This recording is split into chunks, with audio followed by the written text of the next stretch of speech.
नरेंद्र मोदी सरकार कहती रही है कि वह भ्रष्टाचार पर जीरो टॉलरेंस की नीति अपनाती है। विपक्ष के कई नेताओं पर ईडी और आईटी की छापेमारी की खबरें सुर्खियां बनती रही हैं। विपक्षी नेता आरोप लगाते रहे हैं कि मोदी सरकार उन लोगों के भ्रष्टाचार से मुंह मोड़ लेती है जो भारतीय जनता पार्टी में चले जाते हैं।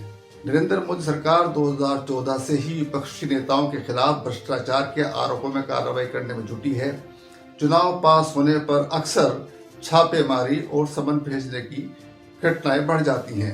2019 के लोकसभा चुनाव से पहले राहुल गांधी और सोनिया गांधी से नेशनल हेराल्ड मामले में हुए कथित भ्रष्टाचार के मामलों में पूछताछ की गई थी। उत्तर प्रदेश विधानसभा चुनाव 2022 से पहले समाजवादी पार्टी से जुड़े लोगों पर कड़ी कार्रवाई हुई थी। कथित तौर पर समाजवादी पार्टी के शीर्ष नेताओं के करीबियों के यहाँ छापेमारी हुई और करोड़ों रुपए की नकदी और महत्वपूर्ण दस्तावेज बरामद करने का दावा किया गया। दरअसल माना यह जाता है कि भाजपा चुनाव से पहले विपक्षी दलों के नेताओं पर छापेमारी करके ये दिखाना चाहती है कि भ्रष्टाचार के खिलाफ लड़ रही है, इससे उसे चुनाव में लाभ मिलता है। विपक्षी पार्टियां यह आरोप भी लगाती रही हैं कि पिछले 9 साल में ईडी और सीबीआई ने बीजेपी के एक भी बड़े नेता के यहाँ कोई कार्रवाई नहीं की। कई नेताओं पर पहले केस दर्ज हैं जो फाइलों में खोए हुए हैं या गुम हो गए हैं। विपक्ष का आरोप यह भी है कि कई नेताओं पर पहले सीबीआई और ईडी का एक्शन हुआ, लेकिन जैसे ही नेता भाजपा में शामिल हुए उन पर कार्रवाई रोक दी गई। भाजपा में आने वाले नेताओं का भ्रष्टाचार जांच एजेंसियों को नहीं दिखता। विपक्ष ये आरोप भी लगाता है कि जिन राज्यों में भाजपा कमजोर है वहां पर ईडी, सीबीआई और आईटी को एक्टिव किया जाता है। फिर कई नेताओं को डराया जाता है। डर से जो नेता भाजपा में जाने को तैयार हो जाते हैं उन पर कार्रवाई नहीं होती। विपक्ष के इन आरोपों में कितना दम है? क्या वास्तव में ही भाजपा में जाते ही भ्रष्टाचारी नेता पाक साफ हो जाते हैं? इसे कुछ मिसालों से समझने की कोशिश करते हैं। असम के मुख्यमंत्री हेमंत बिस्वा शर्मा कांग्रेस की तरुण गोगोई सरकार में मंत्री रह चुके हैं। उन्हें शारदा चिटफंड घोटाले में सीबीआई ने आरोपी बनाया था। शर्मा पर आरोप था कि शारदा ग्रुप के डायरेक्टर सुदीप सेन से 20 लाख रुपए हर महीने लिए। शर्मा से आखिरी बार सीबीआई ने 27 नवंबर 2014 को पूछताछ की थी। हेमंत अगस्त 2015 में भाजपा में चले गए। कांग्रेस का आरोप है कि इसके बाद सीबीआई ने हेमंत की फाइल ही बंद कर दी। बाद में हेमंत असम के मुख्यमंत्री बने और आज भी मुख्यमंत्री हैं। पश्चिम बंगाल में ममता सरकार में शुभेंदु अधिकारी कद्दावर मंत्री माने जाते थे। उनसे सीबीआई ने शारदा घोटाले में पूछताछ शुरू की थी।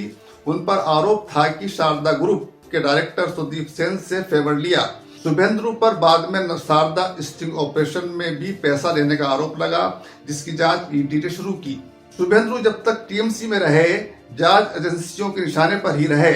जैसे ही वे भाजपा में गए सभी मामलों में उन्हें क्लीन चिट मिलती चली गई, ऐसा विपक्ष आरोप लगाता रहा है। पश्चिम बंगाल के आसनसोल के नेता जितेंद्र तिवारी 2021 में टीएमसी छोड़कर भाजपा में चले गए थे।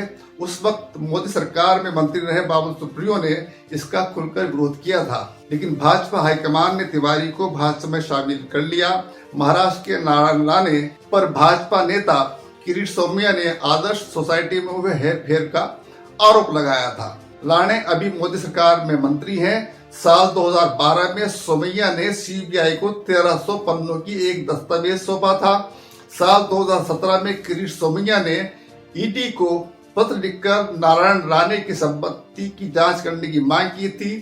सोमैया ने कहा था कि राणे मनी लॉन्ड्रिंग कर अपना पैसा सफेद कर रहे हैं। साल 2019 में नारायण राणे भाजपा में शामिल हो गए और उन्हें केंद्र में मंत्री बनाया गया। शिवसेना उद्धव ठाकरे का आरोप है कि राणे को लेकर सीबीआई ईडी ने जांच रोक दी है। कर्नाटक में बीजेपी का चेहरा बीएस येदियुरप्पा पर भी भ्रष्टाचार का आरोप लगा था। येदियुरप्पा को इसकी वजह से मुख्यमंत्री की कुर्सी छोड़नी पड़ी थी। येदियुरप्पा पर 2011 में 40 करोड़ रुपए लेकर अवैध खनन को शेयर देने का आरोप लगा था और लोकायुक्त ने उनके खिलाफ अरेस्ट वारंट जारी किया था। 2013 के चुनाव में येदियुरप्पा अलग पार्टी बनाकर चुनाव लड़े थे, जिससे बीजेपी को काफी नुकसान हुआ था। इसके बाद उनकी घर वापसी हुई। 2016 में सीबीआई की विशेष अदालत ने येदियुरप्पा को क्लीन चिट दे दी थी। कांग्रेस का आरोप है कि बीजेपी में आने के बाद येदियुरप्पा के खिलाफ एजेंसी ने जांच ठीक ढंग से नहीं की। महाराष्ट्र में 2009 से 2014 तक मनसे के विधायक रहे प्रवीण डारेकर पर 2015 में मुंबई कोऑपरेटिव बैंक में 200 करोड़ रुपए के घोटाले का आरोप लगा था। भाजपा ने इस मामले को जोर शोर से उठाया था, जिसके बाद आर्थिक अपराध शाखा को केस की जांच सौंपी गई। 2016 में डारेकर भाजपा में शामिल होकर विधान परिषद पहुंच गए। 2022 में आर्थिक अपराध शाखा से उन्हें क्लीन चिट मिल गई। गुजरात के पाटीदार आंदोलन के नेता हार्दिक पटेल पर भाजपा सरकार के दौरान राजद्रोह का केस दर्ज किया गया था। हार्दिक को इसकी वजह से तड़ीपार भी रहना पड़ा। हार्दिक पर 20 केस दर्ज किए गए थे। पटेल कांग्रेस छोड़ भाजपा में शामिल हो गए।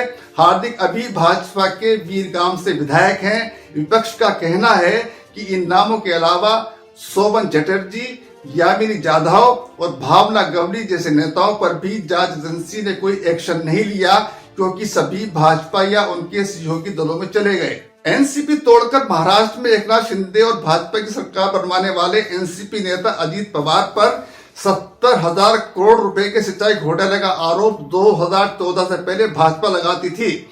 इस मामले की जांच ईओडब्ल्यू को सौंपी गई थी।